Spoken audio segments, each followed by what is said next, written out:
దయచేసి అందరూ మోకరించండి. ప్రార్థన చేసుకొని ప్రార్థనతో కూడికను ప్రారంభించుకుందాం.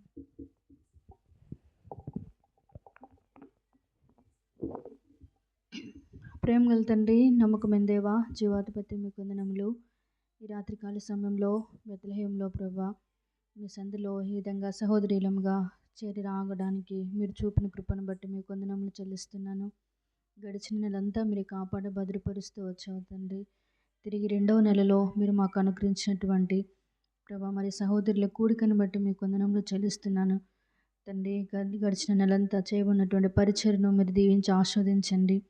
మరి ఫలింపులోనికి తీసుకొని రమ్మని ప్రార్థిస్తున్నాం. తిరిగి ప్రభు ఈ సమయంలో దీవెనకరంగా ఆశీర్వాదకరంగా చేయండి. చేరి వచ్చినటువంటి మీ బిడ్డలందరినీ బట్టి మీకు ఎంతో వందనములు చెల్లిస్తున్నాను. ఇంకనూ మీ సంకల్పంలో మీ ఉద్దేశంలో ఉన్నటువంటి సహోదరులను మీరే తీసుకొని రండి ప్రభా. కూడికని దీవెనకరంగా ఆశీర్వాదకరంగా చేయండి ప్రభా. పాడబోయే పాటల్లోనూ తిరిగి వాక్య ధ్యానంలో మీరే మాతో ఉండి ప్రభా. నీ ఆత్మ సంచారం మీ అగ్ని ప్రాకారం తండ్రి మా చుట్టూ ఉంచవలసిందిగా ప్రార్థిస్తున్నాం. ప్రతి డిస్టర్బెన్స్ నుంచి మీరు విడిపించండి. పరిశుద్ధమైన వాతావరణం మీరు మాకు అనుగ్రహించండి తండ్రి ప్రభా. యేసు తప్ప మరి ఎవరినూ వారికి కనబడలేని వాక్యం మా జీవితంలో నెరవేర్చి నిన్ను తప్ప మేమేమి చూడకుండా ఎవరిని గురించి ఆలోచించకుండా ప్రభా మరి తండ్రి వేటి వైపు మా మనసు ఉంచుకున్నట్లుగా తండ్రి నీ వైపే మా దృష్టి పెట్టి ప్రభా మేము ఆత్మీయంగా బలపడినట్లుగా మీరే మాకు సహాయపడవలసిందిగా ప్రార్థిస్తున్నాం. కనికరించి కృప చూపించండి. ఈయన సమస్తమును క్రమముగా మర్యాదగా జరిగించేవాడని వాక్యంలో రాయబడినట్లుగా నీ కార్యాన్ని ప్రభా మీరే తండ్రి క్రమంగా మర్యాదగా జరిగించండి. మీరే ప్రభా పరిశుద్ధాత్మ కావాలని మాతో ఉంచవలసిందిగా ప్రార్థిస్తూ ఈ సమయం మీ చేతులకు అప్పగిస్తున్నాం. నిలబడుతున్నటువంటి నీ దాసులను నేను కూడా అయోగ్యురాలని ప్రభా, ఇటు పరిచర్యకు అపాత్రాలని తండ్రి ఎన్నిక లేనటువంటి నన్ను మీరు జ్ఞాపకం చేసుకొని నన్ను రక్షించుకొని ప్రభా మీ పరిశుద్ధమైన పిలుపుతో పిలుచుకొని ఈ విధంగా మీ ప్రభా మరి తండ్రి పరిచర్యలో ప్రభా మరి తండ్రి ముందుకు కొనసాగడానికి మీరు చూపుతున్న కృపను బట్టి మీ వందనంలో చెల్లిస్తున్నాను. మీరే ప్రభా బలపరిచి వాడుకొని నాతో మాతో మీరే మాట్లాడవలసిందిగా ప్రార్థిస్తూ మీ మెల్లని స్వరాన్ని మాకు వినిపించమని మీ కృపకాల స్థలికి అప్పగించుకుంటూ యేసుక్రీస్తు వారి యొక్క పరిశుద్ధమైన నామంలో ప్రార్థించి అడిగి వేడుకుంటున్నాం తండ్రి, ఆమేన్.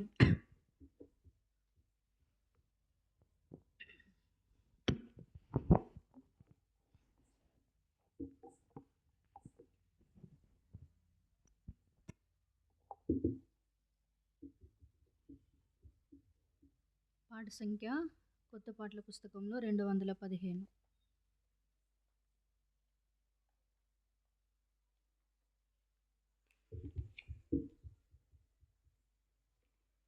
పాట సంఖ్య 215. యేసు ప్రభువుని స్తుతించు. అందరికి వచ్చిన పాటే కలిసి నాతో కలిసి పాడండి.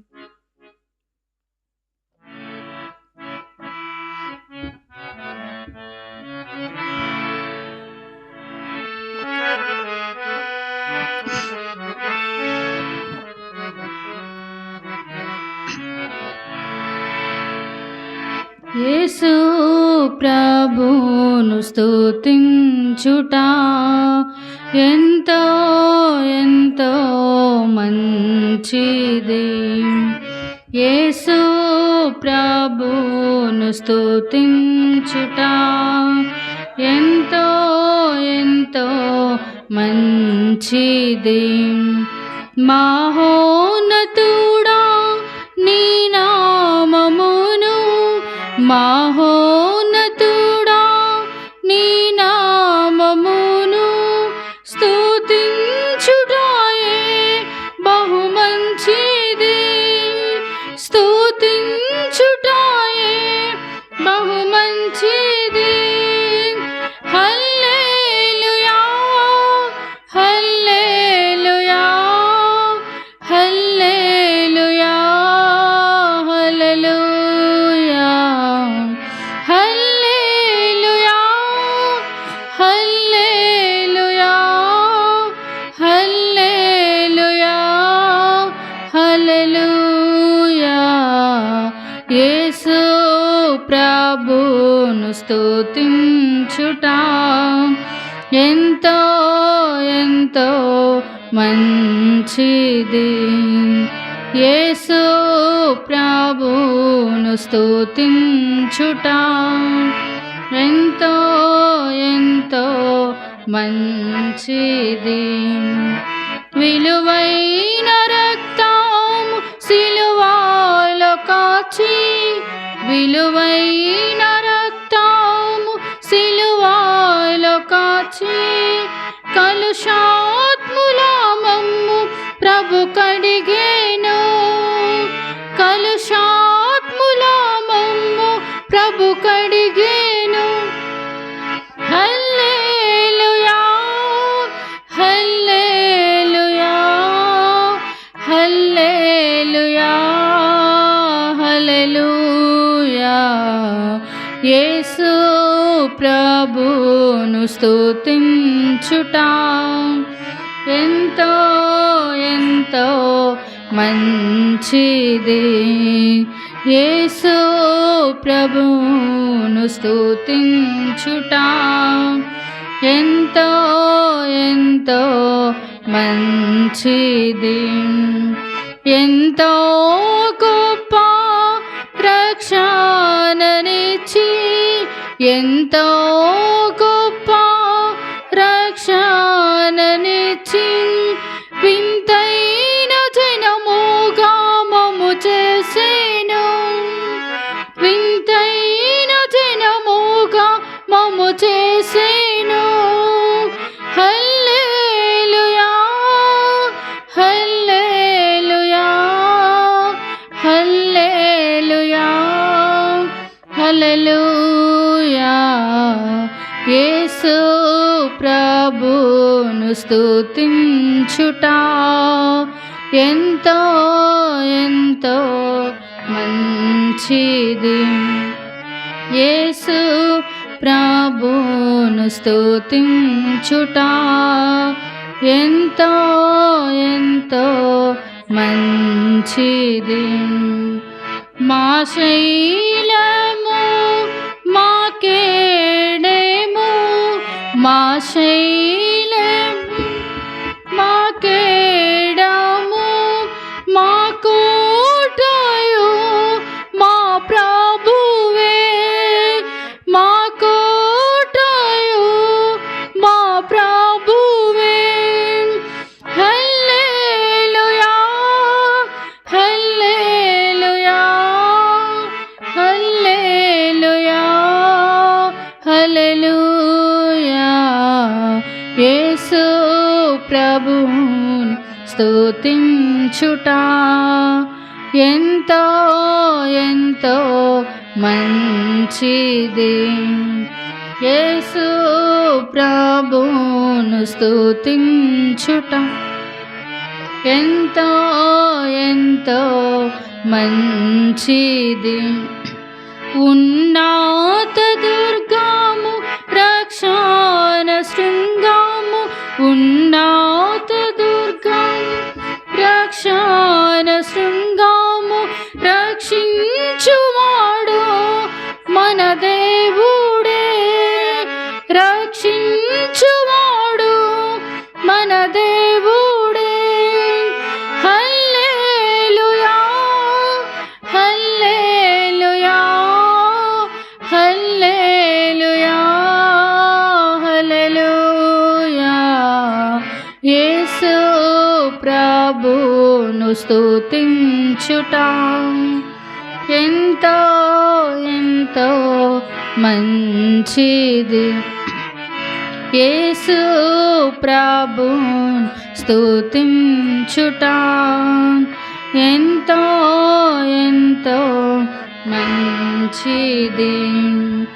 అతి సుందరుడు అందరిలోన, అతి సుందరుడు అందరిలోన, అతి కాంక్షణీయుడు అతి ప్రియుడు, అతి కాంక్షణీయుడు అతి ప్రియుడు.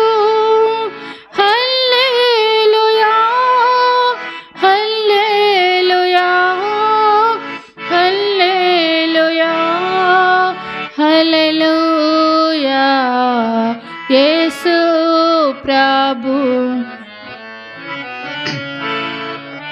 ఎంతో ఎంతో మంచిది. యేసు ప్రభును స్తుతించుట ఎంతో ఎంతో మంచిది. రాత్రింబవళ్ళు వేణోలతోనూ రాత్రింబవళ్ళు వేణోలతోనూ స్తుతించుటాయే బహుమంచిది. స్తుతించుటాయే బహుమంచిది. హల్లెలూయా హల్లెలూయా హల్లెలూయా హల్లెలూయా.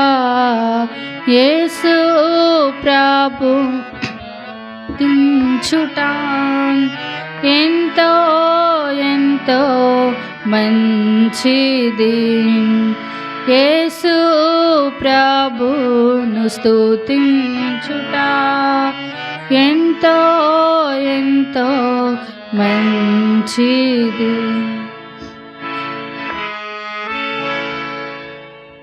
పాట సంఖ్య 651, కొత్త పాటల పుస్తకంలో 651. పాత పాటల పుస్తకంలో 551. క్రీస్తు ఈ జీవితంలో ఎంతైనా మంచి కాపరి.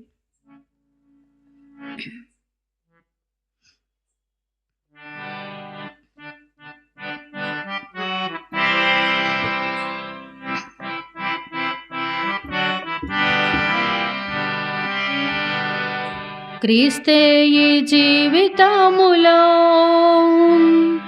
ఎంతైనా మంచి కాపరి. క్రీస్తే ఈ జీవితములో ఎంతైనా మంచి కాపరి. దుఃఖ సుఖంబులలో ఆయనే సహాయకుడు మనకు. దుఃఖ సుఖంబులలో ఆయనే సహాయకుడు మనకు. క్రీస్తే ఈ జీవితములో ఎంతైనా మంచి కాపరి. క్రీస్తే ఈ జీవితములో ఎంతైనా మంచి కాపరి. కష్ట బాధలలో మన ప్రభువు సమీపముగా నుండెనెంతో.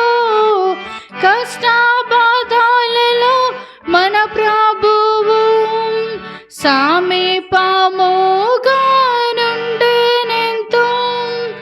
గాలి తుఫానులను గద్దించుచు మనతో నుండు యాత్రలో.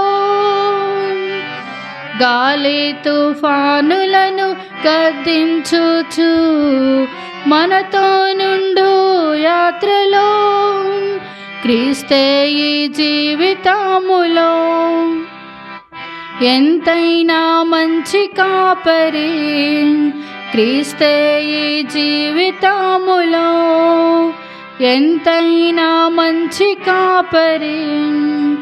ఇహలోక సాగరము దాటునప్పుడు అలలెంతో మనాలను కదిలింపగా.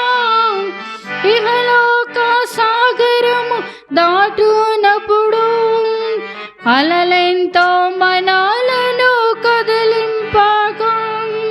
మునుగునప్పుడు మొరపెట్టినా మనలా రక్షించుతానే. మునుగునప్పుడు మొరపెట్టినా మనలా రక్షించుతానే. క్రీస్తే ఈ జీవితములో ఎంతైనా మంచి కాపరి. క్రీస్తే ఈ జీవితములో ఎంతైనా మంచి కాపరి. జీవిత నావపై దాడి చేసి సాతాను క్రియలకు భయపడక, జీవిత నావపై దాడి చేసి సాతాను క్రియలకు భయపడక, ధైర్యము కొరకై ప్రార్థించిన ప్రభువే మనాల నడుపున్. ధైర్యము కొరకై ప్రార్థించిన ప్రభువే మనాల నడుపున్. క్రీస్తే ఈ జీవితములో ఎంతైనా మంచి కాపరి. క్రీస్తే ఈ జీవితములో ఎంతైనా మంచి కాపరి. జీవితములో నిరాశచే కృంగిపోయి మనమున్నప్పుడు, జీవితములో నిరాశచే కృంగిపోయి మనమున్నప్పుడు, విజయమునిచ్చి బలపరచి జీవా కిరీటమిచ్చును. విజయమునిచ్చి బలపరచి జీవా కిరీటమిచ్చును. క్రీస్తే ఈ జీవితములో ఎంతైనా మంచి కాపరి. క్రీస్తే ఈ జీవితములో ఎంతైనా మంచి కాపరి. యేసు ప్రభువే మన దుర్గము, ఆయన యందే నిలిచినచో. యేసు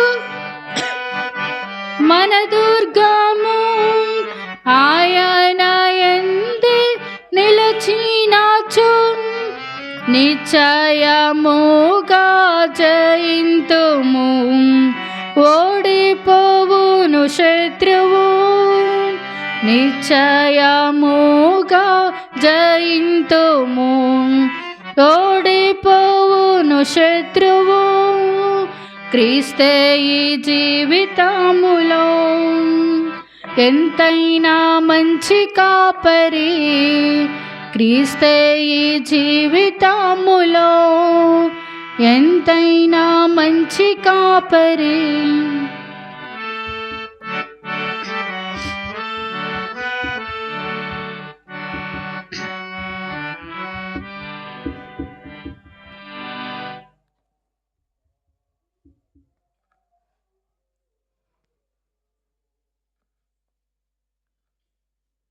బైబిల్ పల్లవి పాడుకుందాం.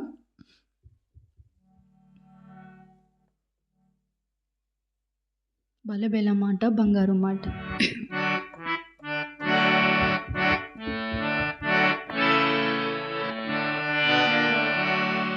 బలె బాలే మాట బంగారు మాట, బైబిల్లో మాట యేసు మాట. బలె బాలే మాట బంగారు మాట, బైబిల్లో మాట యేసు మాట. నా జీవితాన నీ జీవితాన మరువని మాట యేసు మాట. నా జీవితాన నీ జీవిత మరువని మాట యేసు మాట. బలె బాలే మాట బంగారు మాట, బైబిల్లో మాట యేసు మాట.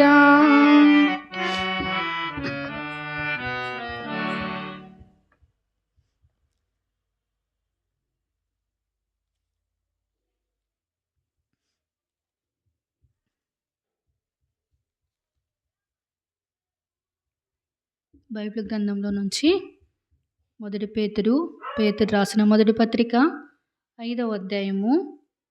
పేతురు రాసిన మొదటి పత్రిక 5వ అధ్యాయము 6వ వచనం అందరం కలిసి చదువుకుందాం. దేవుడు తగిన సమయమందు మిమ్మల్ని హెచ్చించినట్లు ఆయన బలిష్టమైన చేతి క్రింద దీన మనస్కులై ఉండుడి. దేవుడు తగిన సమయమందు మిమ్మల్ని హెచ్చించినట్లు ఆయన బలిష్టమైన చేతి కింద దీన మనస్కులై ఉండుడి. యాకోబు పత్రిక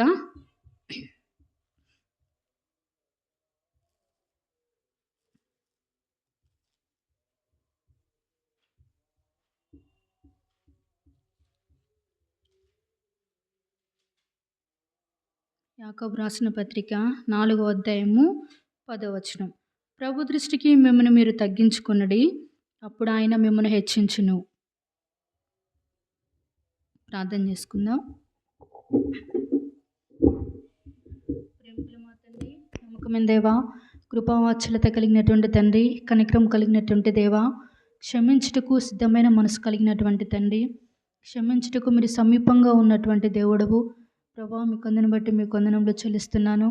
ఈ రాత్రికాల సమయంలో ఈ బెత్లెహేము ప్రార్థనా మందిరంలో లగడపాడు గ్రామంలో సహోదరుల కూడక మేము కలిగి ఉండే కృపనిచ్చావు తండ్రి.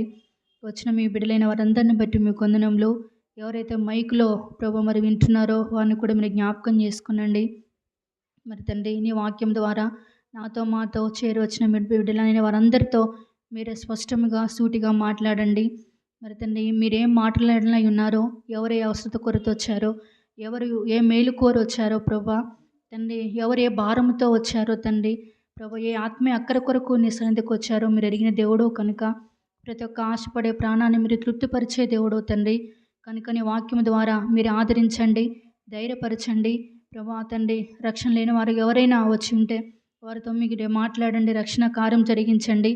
ఒకవేళ ఎవరైతే ఆత్మీయంగా మరి రక్షించబడి కూడా ఆత్మీయంగా మరి ప్రభా బలహీనులుగా ఉంటున్నారో వారితో కూడా మీరు మాట్లాడవలసిందిగా ప్రార్థిస్తున్నాం తండ్రి. ప్రభా సహోదరులముగా మరి తండ్రి మేమేం నేర్చుకోవాలో, మీరు మాకు ఏం నేర్పనై ఉన్నారో, మేము ఏ విషయాలు సరిచేసుకోవాలో ప్రభా, ఏ విషయాల్లో మేము తండ్రి తగ్గించుకోవాలో తండ్రి, తగ్గించుకున్నప్పుడు మా జీవితాల్లో మీరు ఎటువంటి ఆశీర్వాదాలు మీకు అనుగ్రహిస్తారో కూడా ప్రభా అటువంటి వాక్యం ద్వారా మీరు నాతో మాతో మాట్లాడి మా జీవితంలో మీరు సరిచేయండి తండ్రి. ప్రభా మరి తండ్రి, జ్ఞానవంతురాలుగా మా ఇల్లును మేము కట్టుకున్నటకు, మా కుటుంబంలో మా సంఘంలో మేము కట్టుకున్నటకు తండ్రి నీ వాక్యం ఎంతైనా అవసరం, మీ జ్ఞానం ఎంతైనా అవసరం మాకు కనుక మీరే మాతో మాట్లాడి ప్రభా మీరే సరిచేయవలసిందిగా ప్రార్థిస్తూ మా ఆత్మీయ పతనములు, మా బుద్ధిహీనతలు, మా తిరుగుబాటు స్వభావం అంతటిని మీ సన్నిధిలో యథార్థంగా ఒప్పుకుంటున్నాం. మీరే నీ శిలువ రక్తం చేత కడిగి పరిశుద్ధపరిచి ప్రభా నీ రక్త బొట్టు రక్త ప్రోక్షణ మేము కోరుకుంటుండగా మీరే సహాయపడవలసిందిగా, క్షమించవలసిందిగా ప్రార్థిస్తూ మీరే కనికరించి కృప చూపించమని యేసుక్రీస్తు వరకు పరిశుద్ధమైన నామంలో ప్రార్థించడి వేడుకుంటున్నాం తండ్రి, ఆమేన్.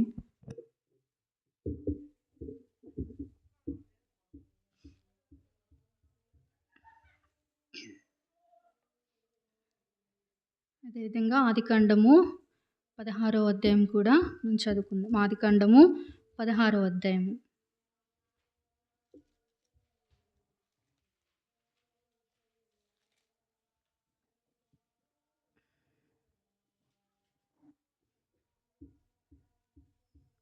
ఆదికాండము 16వ అధ్యాయము.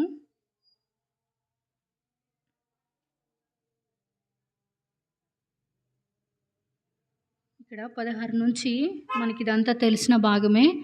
ఆదికాండం 16వ అధ్యాయంలో హాగరు గురించి వ్రాయబడింది. మరి హాగరు మరి ఎక్కడికి వెళ్తుంది, ఎక్కడి నుండి, ఏ దేశం నుండి వచ్చింది, ఎవరి దగ్గరకు వచ్చింది, తర్వాత హాగరు తన జీవితంలో ఎటువంటి మరి శ్రమలు, శోధనలు, కష్టాల నుంచి వెళ్ళింది, హాగరు తర్వాత ఎవరితో మాట్లాడింది అనే విషయాలు ఈ 16వ అధ్యాయం నుంచి 21వ వచనం వరకే హాగరు యొక్క స్థితి, మరి తన పరిస్థితి అంతా మరి ఆదికాండం 16వ అధ్యాయం నుంచి 21 వరకు తన జీవితం యొక్క చరిత్ర రాయబడుతూ వచ్చింది. అసలు ఎవరు ఈ హాగరు అనంటే మనకు శారా యొక్క దాసి అని మాత్రమే మనకు తెలుసు. ఆ దాసి మరి శారా తనకు పిల్లలు లేనందువల్ల ఈ హాగరును మరి అబ్రహాంతో వెళ్ళమన్నప్పుడు ఆ తర్వాత ఆ కుమారుడు ఇష్మాయేలు పుడతాడు, జన్మిస్తాడు. ఇట్లా మరి ఇదంతా 16వ అధ్యాయం నుంచి దేవుని వాక్యం హాగరు గురించి రాయబడుతూ వచ్చింది. మరి ఎక్కడి నుంచి వచ్చింది హాగరు అని అంటే అబ్రహాము తండ్రి యొక్క మరి అబ్రహాము తండ్రి చనిపోయినప్పుడు ఆ దేశంలో భయంకరమైన కరువు వస్తుంది. కరువు వచ్చినప్పుడు మరి అబ్రహాముతో దేవుడు మాట్లాడతాడు. నువ్వు నీ తల్లిదండ్రుల దగ్గర నుంచి, నీ బంధువుల యొద్ద నుండి మరి నేను చూపించే దేశంలోకి నువ్వు వెళ్ళు.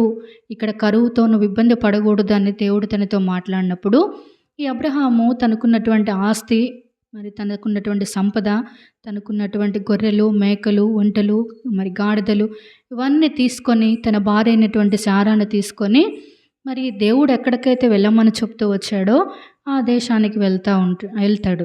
అక్కడి నుంచి మరి హాయ్ అనే పట్టణానికి వెళ్తాడు. అక్కడి నుంచి మరి ఐగుప్తు అనేటువంటి దేశానికి మరి అబ్రహాము వెళ్తూ వచ్చాడు.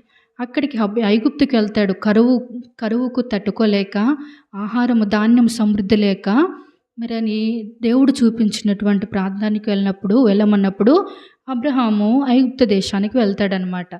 ఆ ఐగుప్తు దేశంకి వెళ్ళిన తర్వాత 16వ అధ్యాయంలో చదివినట్లయితే 12వ అధ్యాయంలో మరి అక్కడికి వెళ్ళిన తర్వాత అబ్రహాం అంటాడు శారైతో, మా ఐగుప్తు అనగానే లోకం.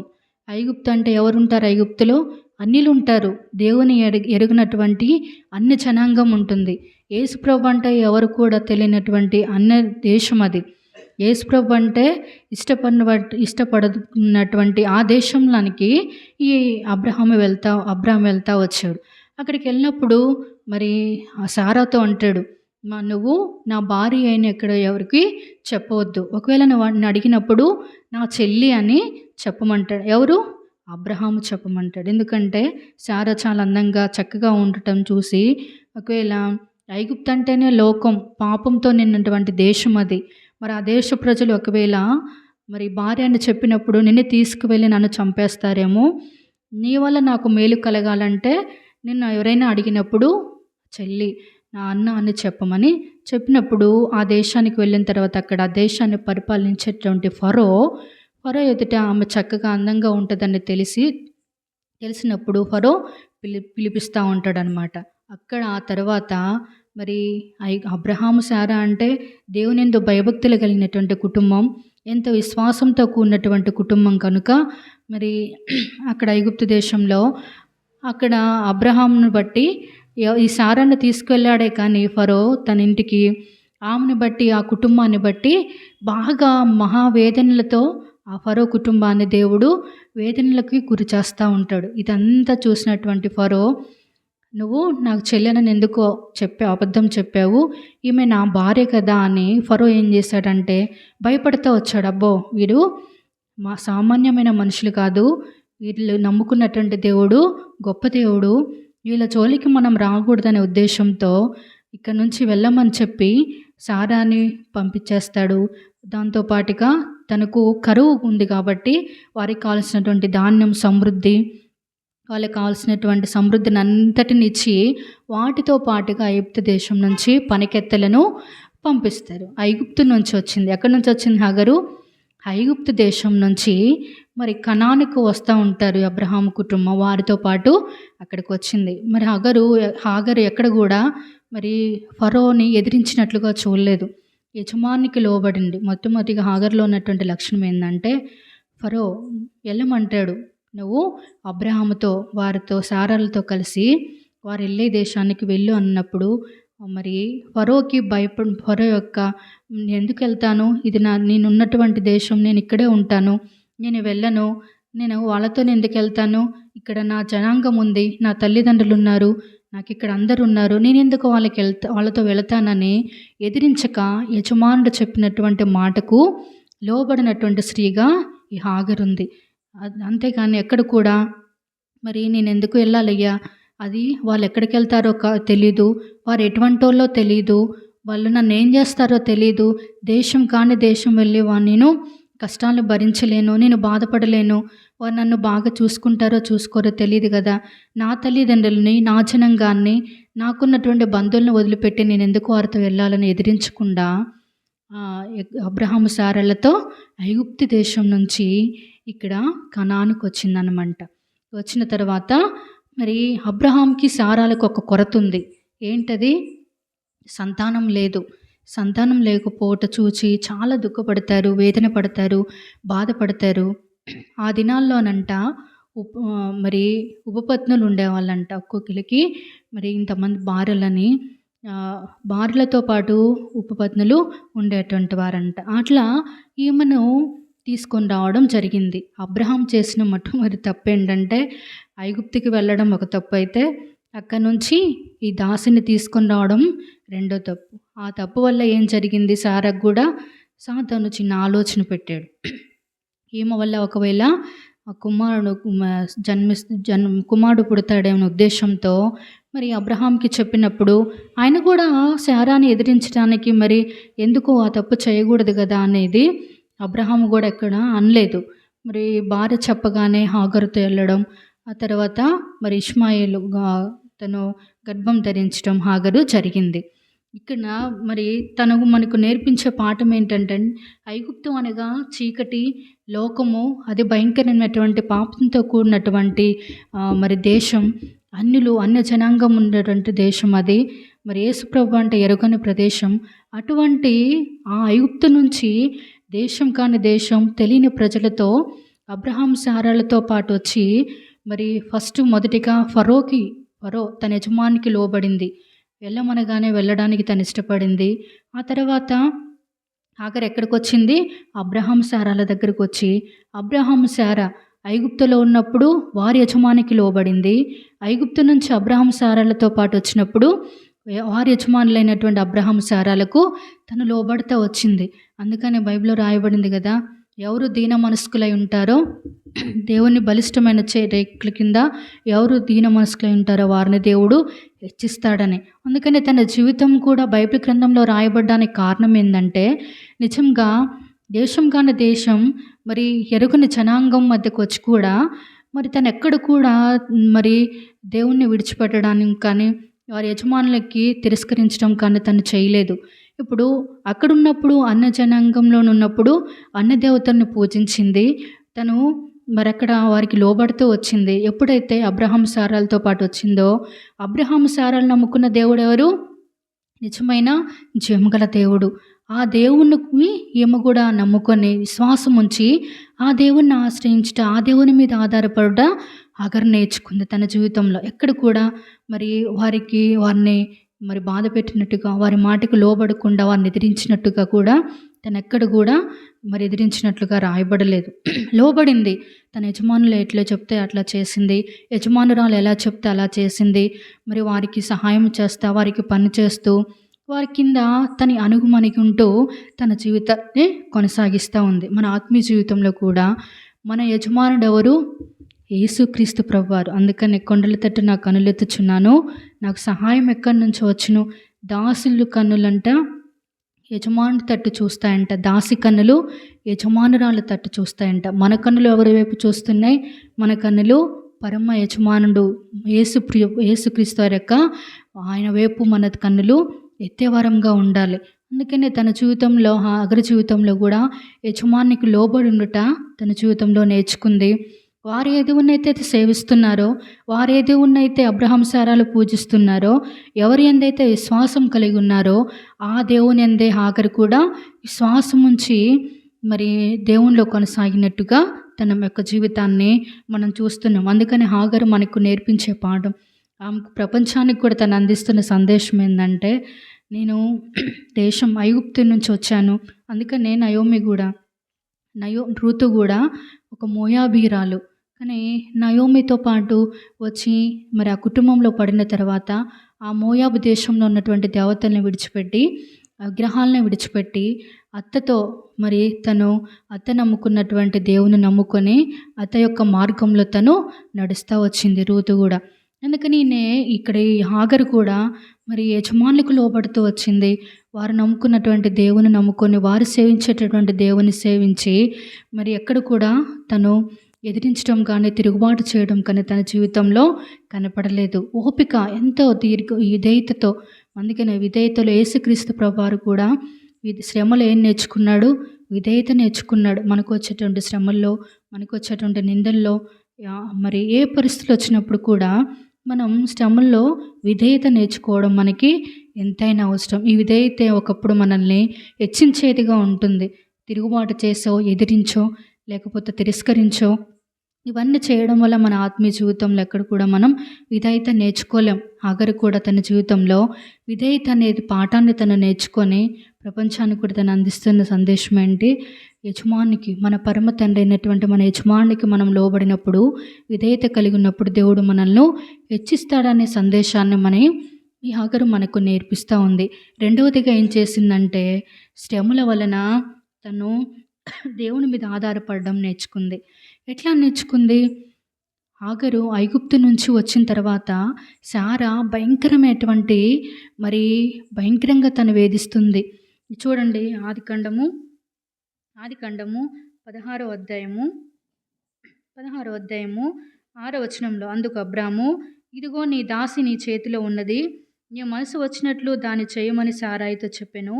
సారాయి దాని శ్రమ పెట్టినందున ఆమె యొద్ద నుండి అది పారిపోగా, యెహోవా దూత అరణ్యములో నీటి బుగ్గ యొద్ద, అనగా షూరు మార్గంలో బుగ్గ యొద్ద ఆమెను కనుగొని, శారాయి దాసువైన హాగరు, ఎక్కడి నుండి వచ్చితివి, ఎక్కడికి వెళుచున్నావు అని అడిగినందుకు, అది నా యజమానురాలైన శారా యొద్ద నుండి నేను పారిపోచున్నాను. ఏంట్లా? బాగా శ్రమ పెట్టిందంట, బాగా హింసించిందంట, బాగా వేధించిందంట. ఎందుకు? అబ్రహాంకు దగ్గరికి పంపించింది శారాయనే, తర్వాత గర్భవతి అయిన తర్వాత బాధించింది కూడా శారానే. అయినప్పటికీ ఆ శ్రమలు బాధలు తాళలేక, ఇక నా వల్ల కాదు, ఇంకా నేను భరించలేను, శక్తికి మించినటువంటి శ్రమలు నా జీవితంలో సంభవిస్తున్నాయి, నా బంధువులను వదులుకున్నాను, నా దేశాన్ని వదులుకున్నాను, నా తల్లిదండ్రులను విడిచిపెట్టాను, ఇవన్నీ వదులుకొని దేశం కాని దేశం ఎవరో తెలియనటువంటి ప్రజల వద్దకు వచ్చి నేను ఇన్ని శ్రమలు పడడం నాకు అవసరమా అని తనంతా కృంగిపోయింది, నిరాశపడిపోయింది. ఇంకా నేను భరించలేను, ఈ శ్రమలు నా వల్ల కాదు, ఈ నిందలు నా వల్ల కాదు అని అనుకొని ఆఖరు ఏం చేస్తూ వచ్చిందంటే, శారాయి దగ్గర నుంచి పారిపోవడానికి బయటకు వచ్చినప్పుడు అక్కడికి ఎవరు వచ్చారు? యెహోవా దూత వచ్చింది. అక్కడ కూడా దూత ఏమంటుంది? శారా దాసైనటువంటి హాగరు ఎక్కడి నుండి వచ్చావు అన్నప్పుడు తను ఒప్పుకుంది. ఎక్కడి నుండి వచ్చావు అన్నప్పుడు, ఎక్కడి నుంచి రాలేదయ్యా, మనది పలానా ఊరు, లేకపోతే నేను ఇక్కడ ఉండడానికి వచ్చాను, ఏదో ఒకటి తను తప్పుకోవడానికి ఏదో ఒక మార్గం, ఏదో ఒక మాట చెప్పొచ్చు. కానీ నా యజమానురాలైన శారా యొద్ద నుండి, చూడండి, అక్కడ కూడా తన యజమానులకి తను లోబడుతూ వచ్చింది. శ్రమ పెట్టింది, బాగా దుఃఖపెట్టింది, ఎన్నో శ్రమలు, నిందలు, అవమానాలు తనకు ఎంతో నిష్ఠూరపరిచినప్పుడు కూడా తను ఎక్కడ కూడా కృంగిపోకుండా అక్కడ కూడా ఏమంటుంది? నా యజమానురాలైన శారాయి దగ్గర నుంచి నేను పారిపోయిస్తానన్నప్పుడు, నువ్వు ఎట్ల పరిస్థితిలో పారిపోవద్దు. ఎవరైతే నిన్ను పెడుతున్నారో, ఎవరైతే నిన్ను శ్రమ పెడుతున్నారో, ఎవరైతే నన్ను దుఃఖ పెడుతున్నారో, తిరిగి వారి దగ్గరికి వెళ్ళి శారాయి చేతి కింద నీవు అణిగి ఉండు అని యెహోవా దూత పంపిస్తుంది అన్నమాట. అసలు ఈ భక్తి ఎక్కడి నుంచి వచ్చింది తనకి? అక్కడ ఫరో దగ్గర ఉన్నంతకాలం, ఐగుప్తులో ఉన్నంతకాలం ఈ దేవుని సేవించలేదు, యేసుక్రీస్తు ప్రభువుని నిజమైన దేవుడుగా తను అంగీకరించలేదు. ఐగుప్తు దేశంలో ఉన్నంతకాలం తన జీవితాన్ని లోకంలోనే కొనసాగించింది. భక్తి ఎక్కడి నుంచి వచ్చిందంటే, అబ్రహాము శారాల ద్వారాన వారు మరొకవేళ చెప్పుండరు, వారు ఒకవేళ బోధించుండరేమో, కానీ వారికి ఉన్నటువంటి భక్తి, వారికి ఉన్నటువంటి మాదిరికరమైన జీవితమే, వాళ్ళలో ఉన్నటువంటి ఆ విశ్వాసమే హాగర్ని ప్రభావితం చేసి, ఈయన యేసుక్రీస్తు ప్రభువారే నిజమైన దేవుడని తను అంగీకరించడానికి వారిలో ఉన్నటువంటి భక్తి హాగరు కలిగి ఉంటా వచ్చింది. వెంటనే యెహోవా దూత ఎప్పుడైతే వచ్చి, హాగరు, నువ్వు ఎవరైతే దుఃఖపెడుతున్నారో ఆ శారాయి దగ్గరికే వెళ్ళి ఆమె దగ్గర అణిగి ఉండు, ఆమె ఏ కష్టపెట్టినా, ఆమె ఎంత బాధ పెట్టినా, ఆమె ఎంత అవమానపరిచినా ఆమె దగ్గరికే వెళ్ళని దేవదూత చెప్పినప్పుడు, సరే అని నేను వెళ్ళను, ఇక నా వల్ల కాదు, ఇంకెంతకాలం నాకు పడ్డం అవసరమా, నాకు ఈ శ్రమలు అవసరమా, నీ బాధలు పడ్డం అవసరమా అని తను ఎక్కడ కూడా తిరస్కరించినట్టుగా రాయబడలేదు. కానీ వెంటనే ఎక్కడి నుంచి అయితే పారిపోవాలని తను వచ్చిందో, యెహోవా దూత మాట్లాడడంతోనే వెంటనే హాగరు మళ్ళీ శారాయి దగ్గరికి వెళ్ళిపోయింది అన్నమాట. ఇంకప్పటి నుంచి తన జీవితంలో తను ఎంత కష్టపెట్టినా, తను ఎంత బాధ పెట్టినా, ఎక్కడ కూడా ఆ శ్రమలు పడతానే, నిందలు, అవమానాలు భరిస్తూనే ఆ శారాయి దగ్గరనే ఉంది తప్ప తను ఎక్కడ కూడా తిరిగి రెండోసారి పారిపోవడానికి తను ప్రయత్నించలేదు. అందుకని శ్రమల్లో కూడా మరి శ్రమల్లో ఏం చేసింది? మొరపెట్టిందంట. ఎక్కడికొచ్చి మొరపెట్టింది? ఎవరి మీద ఆధారపడింది? యేసుక్రీస్తు ప్రభువారి మీద ఆధారపడింది. దేవదూత వచ్చి చెప్పినప్పుడు దేవదూత అంటాడు, నువ్వెళ్ళు మరి యెహోవా దూత నీ సంతానమును నిత్యంగా విస్తరింపచేసేదను, అది లెక్కింప వీల్లేనంతగా విస్తారమునని దానితో చెప్పెను. మరి యెహోవా దూత, ఇదిగో యెహోవా నీ మొర వినెను, నీవు గర్భవతివై ఉన్నావు, నీ కుమారుని కనితనికి ఇష్మాయేలు అని పేరు పెట్టుదు అన్నప్పుడు అక్కడ అంటుంది 13వ వచనంలో, అది చూచుచున్న దేవుడవు నీవే అని పేరు తనతో మాట్లాడిన యెహోవాకు పెట్టెను. ఏలనగా నన్ను చూచిన వాని నేనిక్కడ చూచితిని కదా. ఎవరు చూచారు హాగరును? శ్రమ దినములో ఎవరిని చూసింది హాగరు? దేవుణ్ణి చూసింది. శ్రమ దినమున నువ్వు కృంగిన ఎడల చాతగాని వాడవగుతూ, చాతగాని దానవు. శ్రమ దినంలో తను కృంగిపోలేదు, శ్రమ దినంలో తను నిరుత్సాహపడలేదు, తను పడిపోలేదు ఆత్మీయంగా. ఎక్కడ కూడా తను మరి ఎందుకు ఈ ఆలోచనలు, ఈ బాధలో నాకెందుకు, నేను చచ్చిపోతానన్న ఆలోచన తనకు రాలేదు. కానీ ఈరోజు తను యెహోవా దేవుని దగ్గర మొరపెట్టినప్పుడు, హాగరు నీ మొర నేను విన్నాను, నువ్వు అక్కడికే వెళ్ళు అన్నప్పుడు, ఈరోజు నేను దేవుణ్ణి చూచాను, దేవుని దూతతో నేను మాట్లాడాను, నన్ను చూచిన వాడిని నేను చూచాను. ఎవరు చూశారు హాగర్ని? దేవుడు చూచాడు. తన పరిస్థితి అంతా చూశాడు, తన దుఃఖమంతా చూశాడు, తన నిట్టూర్పు అంతా చూశాడు, తనకు నిరాశ నిస్పృహ అంతా, తనెంత వేదనతో ఉందో, తనెంత బాధపడుతూ ఉందో అదంతా ఎవరు చూశారు? యేసుక్రీస్తు ప్రభువారు చూచారు. కాబట్టే నన్ను చూచుచున్న దేవుని నేను చూచాను కనుక యెహోవా చూచుకొనునని అక్కడ ఏం చేసింది? చూచిని కదా అనుకొని అందుచేత ఆ నీటి బుగ్గకు బేయర్ లహీ రోయి అని పేరు పెట్టెను. అంటే నన్ను చూచుచున్న సజీవుని బావి. ఎవరిని చూసింది? సజీవుడైన దేవుణ్ణి చూసింది. ఎవరిని చూసింది? నిజమైన దేవుణ్ణి చూసింది. ఎవరిని చూసింది? మేలు చేసి మన మొరను, మన నిట్టూర్పును, మన బాధలు, మన కన్నీటిని చూచేటువంటి యేసుక్రీస్తు ప్రభువాన్ని తను ఎంత ధన్యురాలు కదా. ఈ దినాల్లో మనం దేవుని చూడాలన్నా చూడలేం. ఎంతోమంది భక్తులు ఉన్నారు, ఎంతోమంది ప్రవక్తలు ఉన్నారు, దేవుణ్ణి అంత ముఖాముఖిగా మరి ప్రవక్తనిలు ఉన్నారు, సహోదరులు, మరి వాళ్ళు కూడా చూడలేదు. కానీ ఈమె హాగరు చూసింది దేవుణ్ణి. నేను దేవుణ్ణి చూచాను, నన్ను చూచిన దేవుణ్ణి నేను చూచాను కదా అనుకొని నన్ను చూచుచున్న సజీవుని బావి అని ఆ నీటి బుగ్గకు అక్కడ హాగరు మరి పేరు పెట్టిందిగా ఉంది. అంటే దీన్ని బట్టి మరి హాగరు మనకేం నేర్పిస్తుందంటే, శ్రమల్లో దేవుని మీద ఆధారపడుట. మనం కూడా కృంగిపోతూ ఉంటాం. ప్రభా, నాకు ఈ శ్రమలు అవసరమా?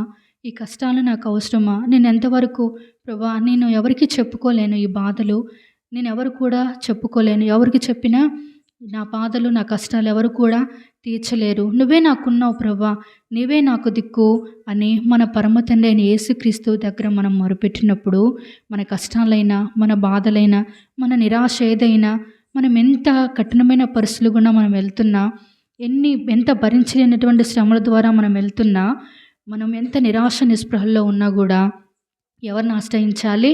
దేవుణ్ణి ఆశ్రయించాలి. దేవుని మీద ఆధారపడాలి. మనకున్న కష్టాలు మన ఇరుగు పొరుగు వారికో, లేకపోతే మన బంధువులకో, వారికి చెప్పడం వల్ల మనం నిందల పాలవుతాం, అవమాన పాలవుతాం. ఆ మాటల వల్ల ఒక మాట దానివల్ల మనల్ని అవమానపరుస్తారు, లేకపోతే మనకి హేళనగా మాట్లాడతారు తప్ప, మన బాధలు తీర్చే దేవుడు మన కష్టాల్లో, మన శ్రమల్లో, మన నిందల్లో, మన అవమానాల్లో మన మొర వినే దేవుడు ఎవరు? యేసుక్రీస్తు ప్రభువారు. సజీవుడైన దేవుడు ఒక్కరు మాత్రమే మన మొర వింటాడు. అందుకనే మనం ఎవరికి ప్రార్థన చేయాలి? దీనుడు మొరపెట్టుగా ఆయన ఆలకించుననుంది. కీర్తనలు చూడండి,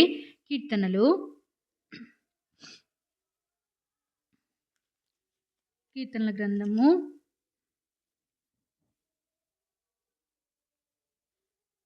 18వ అధ్యాయము 27వ వచనం. కీర్తనలు 18:27.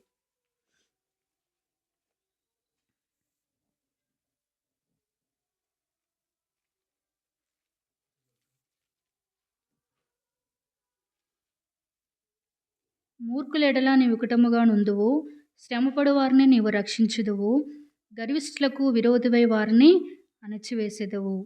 మూర్ఖుల ఎడల దేవుడు ఎట్లుంటాడంట? వికటముగా ఉంటాడంట.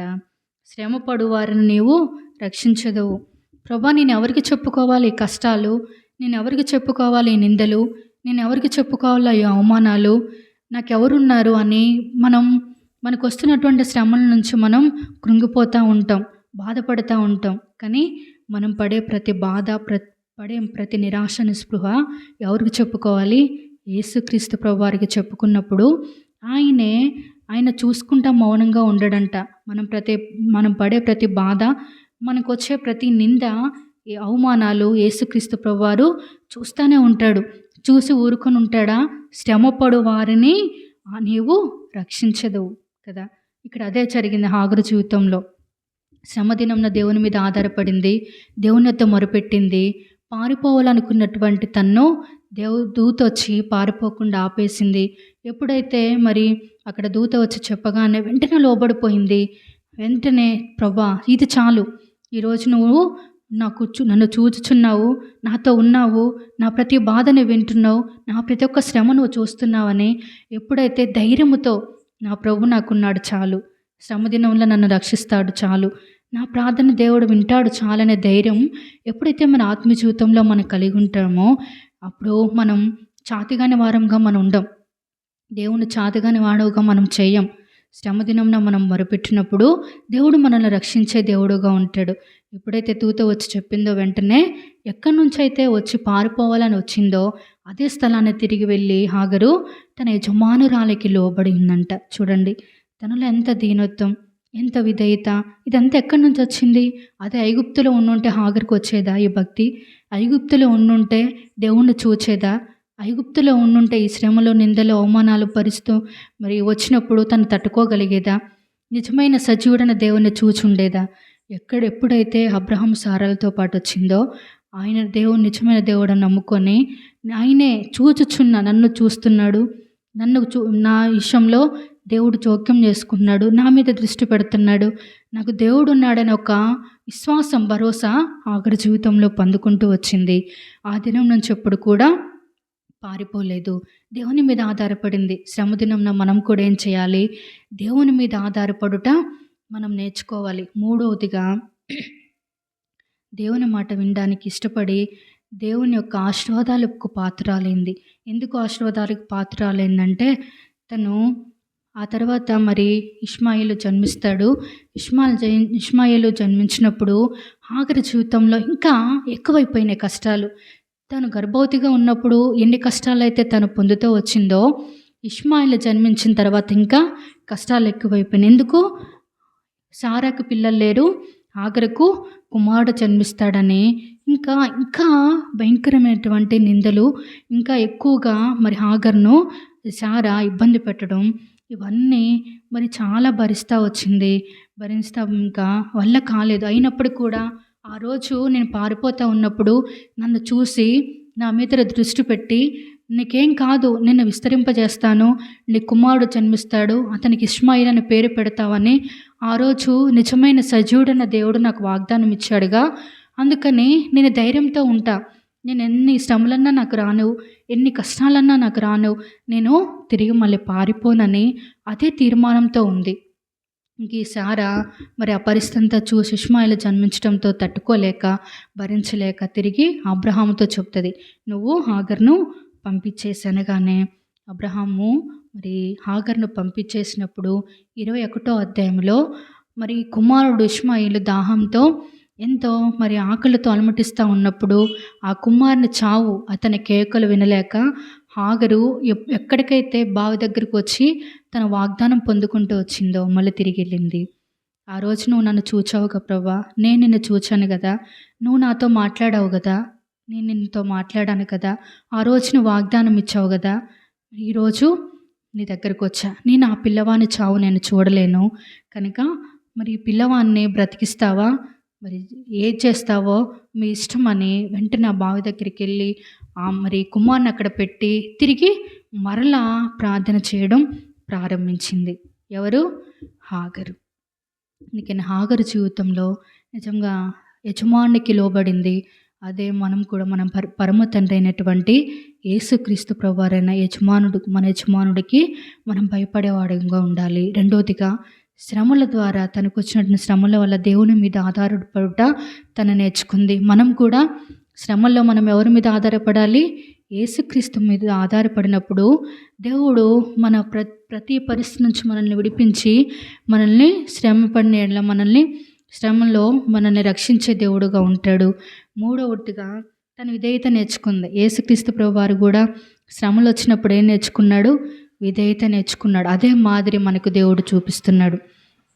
అదే హగరు జీవితంలో కలిగి ఉంది. మరి అబ్రహాం పంపించినప్పుడు వెంటనే మొరపెట్టింది. మొరపెట్టి చూడండి, ఆదికాండం 21వ అధ్యాయము. ఆదికాండము 21వ అధ్యాయం.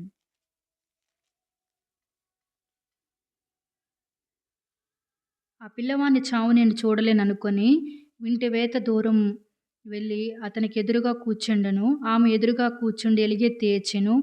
దేవుడు ఆ చిన్నవాని మొరను వినెను. అప్పుడు దేవుని దూత ఆకాశం నుండి హాగరును చూచి పిలిచి, హాగరు, నీకేం వచ్చినది? భయపడకుము. ఆ చిన్నవాడున్న చోట దేవుడు వాని స్వరం వినని ఉన్నాడు. నీవు లేచి ఆ చిన్నవాని లేవనెత్తి నీ చేత పట్టుకొనుము, వాణ్ణి గొప్ప జనముగా చేసేదను. నిజంగానే ఇష్మాల్ యొక్క సంతానం కూడా ఇప్పుడు విస్తరించింది కదా. అట్లా మరి హాగరే కాదు, హాగరుకు పుట్టినటువంటి కుమారుడు కూడా ఏం చేస్తున్నాడు? చిన్నవాడు మొరపెడుతున్నాడు. ఆ భక్తి ఎక్కడి నుంచి వచ్చింది? హాగరు తల్లిలో నుంచి వచ్చింది ఇష్మాయిల్కి భక్తి. ఆయన మొరపెట్టినప్పుడు దేవదూత వెంటనే వచ్చింది. ఆ రోజు పారిపోతున్నప్పుడు వచ్చిన దేవదూతే తిరిగి మళ్ళీ వచ్చి ప్రత్యక్షమై, నిజంగా నువ్వు భయపడకు, నేను చూశాను నిన్ను, నీ పరిస్థితి అంతా నేను చూశాను. ఎందుకు నువ్వు భయపడుతున్నావు? ఎందుకు నువ్వు దిగులు పడుతున్నావు? ఎందుకు నువ్వు అంత కృంగిపోతున్నావు? ఎందుకంత నిరాశ పడుతున్నావు? నేను లేనా? ఆ రోజు నేను నిన్ను చూచాను, నువ్వు నన్ను ముఖాముఖిగా చూచావు. సజీవుడన్న దేవుడు నన్ను నువ్వు సజీవుడన్న దేవుడు నన్ను నువ్వు గొప్ప సాక్ష్యం ఇచ్చావు. ఆనాడున్న దేవుడు ఈనాడు కూడా నీకున్నా. నువ్వు భయపడకు, నువ్వు ధైర్యం తెచ్చుకో. ఆ కుమార్ని ఎందుకు అక్కడ పడేసావు? లేచి నీ కుమార్ని ఎత్తుకో, నీ కుమార్ని గొప్ప జనముగా చేస్తానని దేవుడు అక్కడ వాగ్దానం ఇచ్చాడు. చూడండి, తనకెంత భక్తి, తనకెంత విశ్వాసం. హాగరు అనగానే మనం హాగరుది ఏముందిలే తన జీవితం, ఆమె ఒక దాసి, మరి సారాకి ఒక దాసే కదా, ఆ దాసే కదా, ఆమెలో ఏముంది భక్తి అనుకుంటాం. హాగరులో ఉన్నటువంటి ఆ భక్తి నిజంగా మరి ఆ భక్తి కుమార్ని ప్రభావితం చేసింది. ఆ భక్తి ద్వారానే ఆమెకున్నటువంటి భక్తి, ఆమెకున్నటువంటి మాదిరికైనటువంటి జీవితం, ఆమెకున్నటువంటి విధేయత ఈనాడు మనకు నేర్పిస్తుంది. మనం భయపడొద్దు. ఎన్ని పరిస్థితులు మన జీవితంలో సంభవించినా, ఎన్ని పరీక్షలు గుండా మనం వెళ్తున్నా, మన ఆత్మీయ జీవితంలో ఆత్మీయంగా మనం నష్టపోవాలని, అపవాదైన సాతాను మన ఆత్మీయ జీవితానికి నష్టం తేవాలని ఎన్నో పరీక్షలు, శోధనలు మన జీవితంలో తీసుకొని వస్తూ ఉంటాడు. కానీ ఎటువంటి పరిస్థితుల్లో కూడా మనం కృంగుదలకు లోనవ్వకూడదు.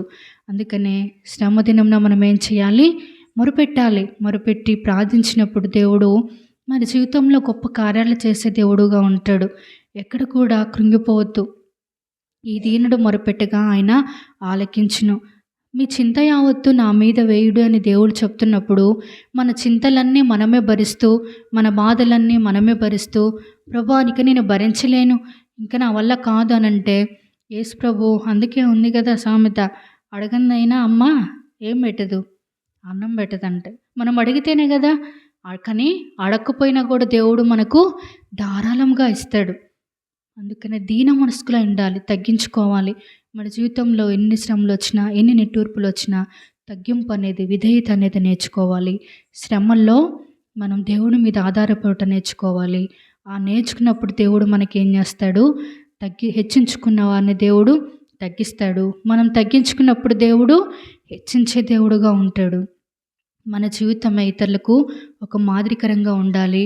మనకున్నటువంటి సాక్ష్యమే ఇతరులకు ఒక మాదిరికరంగా ఉండాలి. మనలో ఉన్నటువంటి విధేయత చూసి ఇతరులు నేర్చుకోవాలి. మనలో ఉన్నటువంటి భక్తి మన కుటుంబంలో వారికి, మన బిడ్డలకు, మన ఇరుగు పొరుగు వారికి అది ఇతరులకు ప్రభావితం చేసేదిగా ఉండాలి. అట్లా ఉన్నప్పుడు దేవుడు మన జీవితాల్లో రెండంతలైనటువంటి ఆశీర్వాదాన్ని పొందుకుంటాం. రూతు కూడా మరెందుకు భర్త చనిపోయాడు, నా మోయాబు దేశానికి వెళ్ళిపోతా, ఈ నయోమేమో మా అత్తగారేమో ఆ దేవుని ఎవరినో నమ్ముకుంది, ఆ దేవుడు ఎందుకు నాకు నేను ఫస్ట్ నుంచి నమ్ముకుంది మరి అన్న దేవతని కదా! ఎందుకు నాకు ఈ దేవుడు నా భర్తే లేనప్పుడు ఈ అత్తెందుకు? లేకపోతే ఈ ఈ దేవుడు నాకెందుకు అని అనుకోలేదు కానీ, నీవు నమ్ముకున్న దేవుడిని నేను నమ్ముకుంటానని నయోమితో పాటు రావడం ద్వారా రూతు జీవితంలో గొప్ప ఆశీర్వాదం. ఓర్పా ముద్దు పెట్టుకొని వెళ్ళిపోయింది.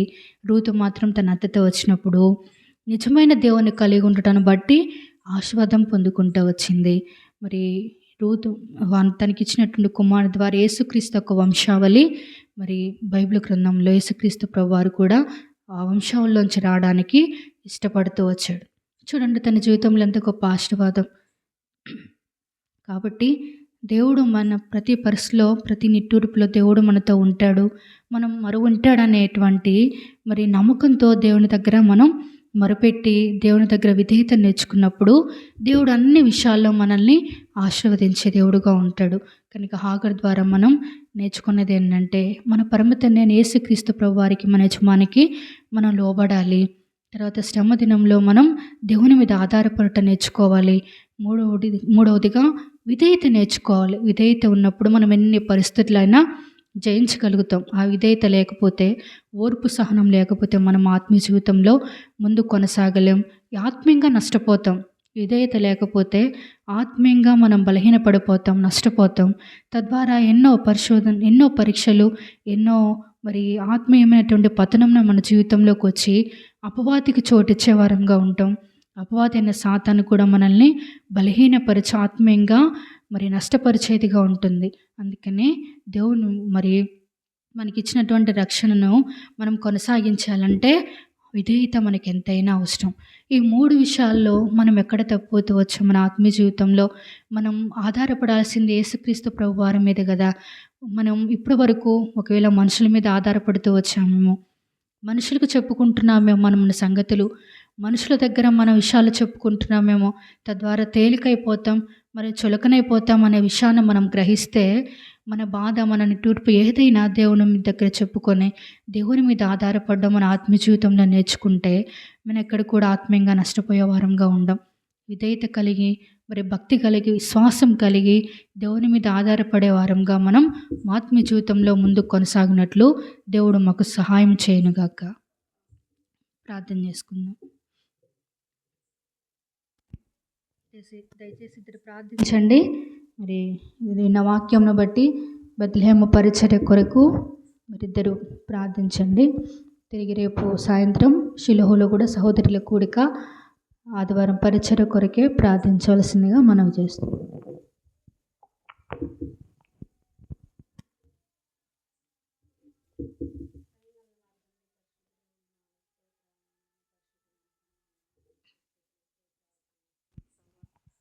పరిశుద్ధుడు, నీతిమంతుడు, జీవం గల దేవుడివి, ఉన్నతమైన సింహాసనాసీనుడివి, నైనా ఆకాశ సింహాసనం, భూమి నా పాదపీఠం అన్నావు ప్రభా. అటు సింహాసనం అండు కూర్చోండి మా కొరకై దివారాత్రులు యెహోవా యొద్ద విన్నపము చేయుచున్న దేవాని స్తోత్రాలు చెల్లిస్తున్నాం ప్రభా. మరి నైనా అనుకున్న రీతిగా మరి సాకును నడిపించి ప్రయాణ మార్గంలో క్షేమంగా తీసుకొచ్చి మరి నైనా వాక్యం ద్వారా మా మధ్య నుంచిన నీ లేఖనాలకై వందనాలు స్తోత్రాలు చెల్లిస్తున్నాం ప్రభా.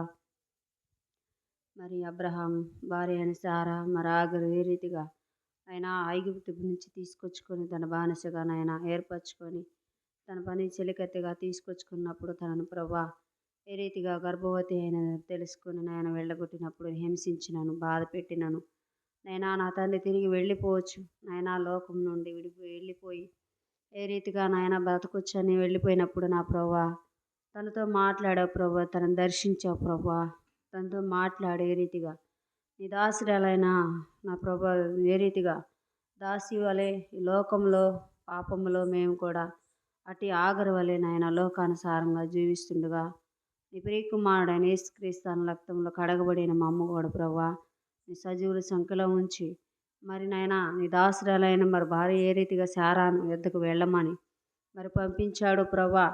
ఆ రీతిగా నా తండ్రి నా శారా యొద్ద అణిగిమణిగి జీవించినది తిరిగి నాయన తన గర్భవతి అయినప్పుడు నా ప్రభా గొప్ప జన్మగా చేస్తానని తనకు దేవదూత ఏ రీతిగా నైనా నా తండ్రి దర్శించాడో నా ప్రభా ఆ రీతిగా నాయన మరి కుమారునికని మానియలని పేరు పెట్టి నైనా నా తండ్రి దూరంగా వెళ్ళిపోయినప్పుడు నా ప్రభా తనతో మాట్లాడావు ప్రభా, తనను గద్దించావు ప్రభా.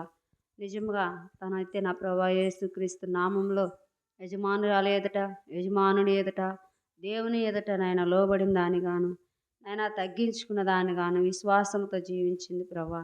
మాలో కూడా అలాంటి తగ్గింపు పాపం నుండి విడిపించాయని తెలుసుకొనక, లోకానుసారంగా నాయన లోకం యొక్క క్రియలకు లోబడక, నా తండ్రి నువ్వే మాట్లాడు ప్రభా, నీ స్తోత్రాలు నైనా. మరి అలాగే నైనా పాపాత్మరాల స్త్రీ ఏ రీతిగా నాయన నేను చేసినవన్నీ కూడా నాయన నా బావి యొద్ద నీళ్ళకి వెళ్ళినప్పుడు చెప్పిన వాడిని నేను చూశానని ఏ రీతిగా నాయన అనేక మందికి సువార్త చేసింది ప్రభా.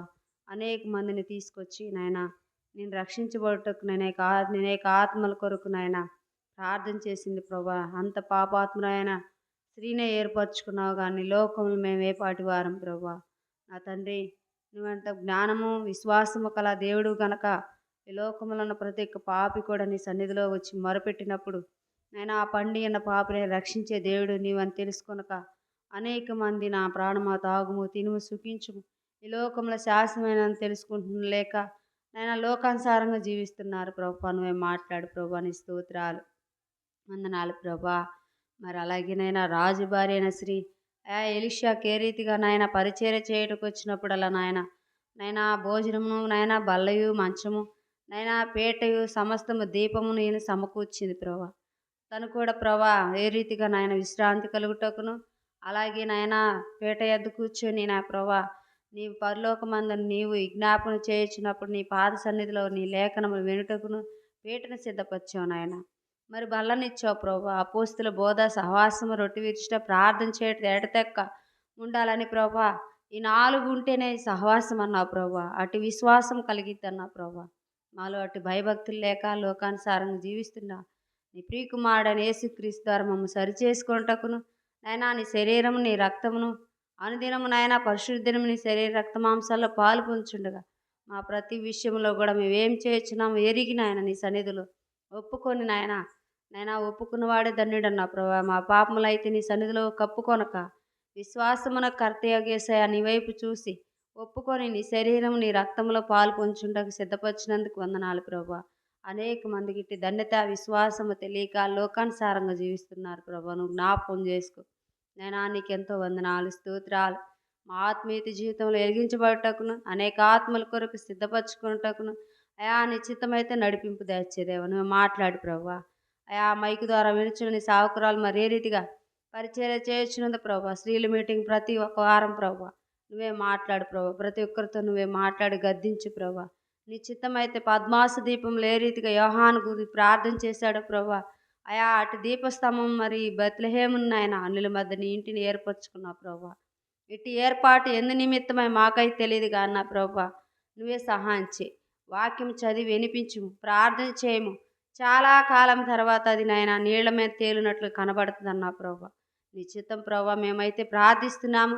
నీ చిత్తం ఏమైనదో ఎరిగిన దేవుడు గనక నీకు తెలియకుండా మేమేం చేయలేం ప్రభా. ప్రతి విషయంలో కూడా ఎరిగిన దేవుడు గనక నువ్వే మాట్లాడుతూ రమ్మని వాగ్దానాలు ఇస్తున్నారు. వాగ్దానాలు తీసుకుని వెళ్తున్నారు ప్రభా. నువ్వే మాట్లాడు ప్రభా. వాగ్దానం ద్వారా అయినా గద్దించు ప్రభా. నువ్వే మాట్లాడుతూ అయినా నువ్వే సహాయం చేయవలసిందిగా వేడుకుంటున్నాను ప్రభా. నువ్వు మాటనిచ్చి నెరవేర్చేవాడు ప్రభా. మాట తప్పని వాడు ప్రభా. ఈ లోకం నుండి అనేక మంది నాయన ఏ రీతిగా నానా విధాలుగా నష్టపోతున్నాను లోకంలో పడి నాయన చనిపోతున్నారు ఆత్మహత్య లక్ష్యం లేక ప్రభా. నైనా నిశ్చితమైతే నైనా నా తండ్రి అటు వారందరినీ కూడా జ్ఞాపకం చేసుకో. మీరు అక్కడ దినాలు అనేకమైనవి తెలుపుచున్నారు ప్రభా. తెలుసుకొనిచున్నారు నా తండ్రి. అయినను కానీ నా ప్రభా ఆ లోబడిన ప్రజలతో మాట్లాడుతూ రమ్మని ప్రార్థిస్తూ నైనా మన సావుకురాలు ఇంతవరకు మరి ఆగరు గురించి ఏ రీతిగా నీ సన్నిధిలో నైనా లోబడింది యజమానురాలకి యజమానుడికి పరిశుద్ధమైన పరలోకంలో నైనా సింహాసనం అందు కూర్చున్న నీకును లోబడింది ప్రభా. మేము కూడా అలాగే లోబడి నేను స్తుతించి గణపరిచే వారంగా నేను హెచ్చించే వారంగా మేము తగ్గవలసిన వారంగా ఉండేటట్లు నువ్వే మాట్లాడుతూ రమ్మని నీ నామానికి మహిమ తెచ్చుకోవాల్సిందిగా వేడుకుంటూ మరి సంఘ ప్రార్థన సువార్త ఇవన్నీ కూడా ప్రభా సంఘంతో కూడి ప్రార్థించినప్పుడు చెరసాల సంఖ్యలు బద్దలైన అన్న ప్రభా. ఆ దినాల్లో పౌలు చెరసాలలో వేయబడినప్పుడు వాళ్ళని విడిపించిన దేవుడు ప్రభా. ప్రార్థనకు అసాధ్యమైనది లేదన్నావు కనుక నువ్వే మాట్లాడుతూ రమ్మని సహాయం చేయవలసిందిగా నీ ప్రియకుమారుడైన యేసు పరిశుద్ధమైన నామములో ప్రార్థించి అడిగి వేడుకొంచున్నాను తండ్రి.